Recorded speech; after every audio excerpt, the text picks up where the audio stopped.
Hi hello friends, welcome back to my channel. இன்றைக்கி நம்ம சேனலில் எங்கே போயிருந்தோம்னு பார்த்தீங்கன்னா போட் ஹவுஸ் தான்.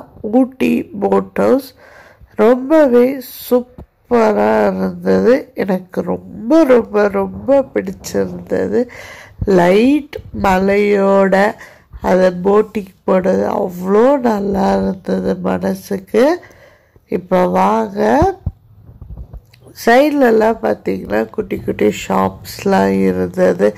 சாக்லேட்ஸு, ஸ்வெட்டர்ஸு அந்த மாதிரி நிறையா வச்சுருந்தாங்க. பட் நான் எதுவுமே அதை பர்ச்சேஸ் பண்ணல. பையனுக்கும் பாப்பாவுக்கும் ஒரு தொப்பி மட்டும் வாங்கியிருந்தோம், அவ்வளோதான். இப்போ போட்டிங் தான் போயிட்டுருக்கோம். ரொம்பவே சூப்பராகவே இருந்தது. அந்த போட்டிங் போகும்போது வியூஸ் எல்லாமே ரொம்ப